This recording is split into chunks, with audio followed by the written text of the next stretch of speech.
Assalamualaikum warahmatullahi wabarakatuh. Perkenalkan, nama saya Peli Ningsi, NIM 1805 110905. Mata kuliah Biomekanika. Dosen pengampu Rola Angga Lardika SPD MPD FOP. Di sini saya akan menjelaskan tentang pengertian biomekanika, tujuan dan definisi hukum kesetimbangan 1, 2, 3, 4, dan 5 beserta contohnya. Yang pertama, pengertian biomekanika. Pate DKK pada tahun 1984 halaman 2 mengatakan bahwa mekanika adalah suatu subdisiplin ilmu yang berhubungan dengan aplikasi dari prinsip-prinsip ilmu fisika yang mempelajari gerak pada setiap bagian dari tubuh manusia. Yang kedua, tujuan biomekanika. Tujuan biomekanika yaitu untuk mengetahui konsep ilmiah dasar yang diaplikasikan dalam bentuk gerak manusia untuk bisa memahami suatu bentuk atau model gerak dasar dalam olahraga sehingga mampu mengembangkannya dengan baik. Pos. Yang ketiga, definisi hukum kesetimbangan 1, yaitu badan selalu dalam keadaan seimbang selama proyeksi tidak titik berat badan tersebut jatuh dalam bidang tumpuannya. Contoh dalam bidang olahraga yaitu pada saat kita melakukan push up. Itu harus memiliki keseimbangan pada tumpuannya. Tumpuannya yang mana? Yang tangan dan kaki, itu harus seimbang. Selanjutnya, definisi hukum kesetimbangan 2, yaitu stabilitas perbandingan lurus dengan bidang tumpuannya. Artinya, makin luas bidang tumpuannya, makin besar stabilnya. Sebaliknya, makin kecil bidang tumpuannya, maka makin kecil pula stabilitasnya.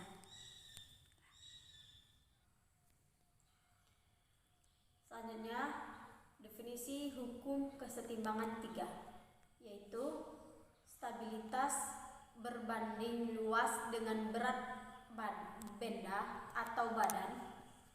Artinya, semakin berat badan seseorang, maka makin berat stabilitasnya. Sebaliknya, semakin ringan badan seseorang, maka semakin kecil stabilitasnya. Contoh pada pertandingan tinju, ada kelas-kelas berdasarkan kategori berat badan yang sesuai pula dengan stabilitasnya, sehingga tidak akan terjadi kecelakaan yang fatal bila salah seorang kalah dalam pertandingan. Selanjutnya ada definisi hukum kesetimbangan 4, yaitu stabilitas perbandingan lurus dengan jarak horizontal dari titik berat badan terhadap sisi bidang tumpuan ke arah benda atau badan bergerak. Artinya, makin besar jarak horizontal ke arah tertentu, maka makin besar stabilitasnya ke arah tersebut. Sebaliknya, makin kecil jarak horizontal, maka makin kecil pula stabilitasnya. Contoh dalam bidang olahraga yaitu orang yang sedang melakukan tarik tambang. Itu posisi badan, kepala agak condong ke belakang, sedangkan kaki yang satunya itu maju jauh ke depan, sehingga dan yang satunya lagi diluruskan. Ulang ya.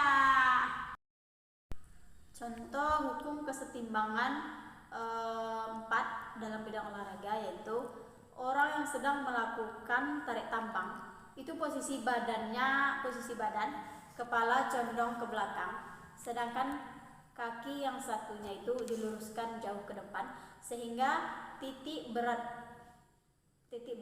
berada jauh dari kaki tumpuannya.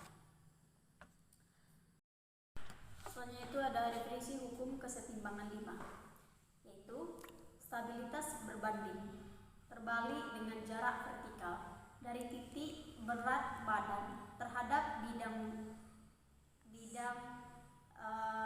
alasnya.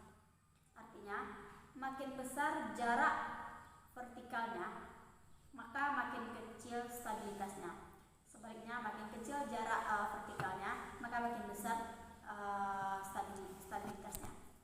Contoh dalam bidang olahraga yaitu pada pertandingan gulat, lawan yang akan dibanting selalu berusaha agar badannya itu rapat ke matras, sehingga jarak vertikalnya kecil dan stabilitasnya besar. Baik, sekian penjelasan dari saya. Mohon maaf bila ada kesalahan. Saya sudahi dengan wabillahi taufiq wal hidayah. Assalamualaikum warahmatullahi wabarakatuh. Salam olahraga.